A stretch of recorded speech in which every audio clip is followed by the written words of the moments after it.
Mantan Menteri Perdagangan Thomas Trikasih Lembong yang kini berstatus tersangka dalam kasus dugaan korupsi importasi gula mengajukan gugatan pra-peradilan ke Pengadilan Negeri Jakarta Selatan pada Selasa 5 November 2024.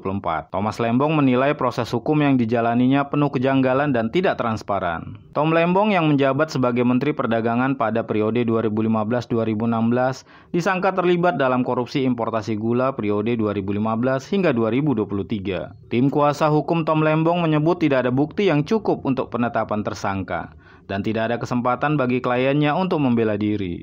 Kami mengajukan beberapa hal yang poin pokoknya nanti disambung oleh Pak Zaid. Yang pertama adalah tentang kami mempermasalahkan penetapannya sebagai tersangka. Ya, di situ banyak sekali poin-poin pembahasannya itu.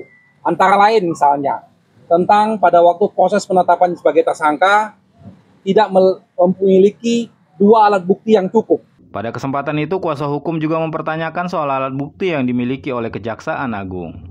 Pasalnya hingga saat ini, alat bukti tersebut belum pernah dihadirkan ke publik. Sampai saat ini kita tidak mengetahui alat bukti apa yang dimiliki oleh pihak Kejaksaan sehingga menetapkan Pak Thomas Lembong sebagai tersangka. Seharusnya itu bisa di-share ke publik dan secara transparan bisa diketahui. Kepada media, Kejaksaan Agung menyebut tindak pidana korupsi yang menyeret Tom Lembong dalam kasus importasi gula di Kementerian Perdagangan terjadi pada periode 2015 hingga 2023. Tim kuasa hukum menilai Kejagung perlu memeriksa semua menteri yang terlibat selama masa periode tersebut. Sampai saat ini hanya Pak Tom Lembong yang diperiksa. Kawan-kawan bisa cek, tidak ada menteri lain yang diperiksa.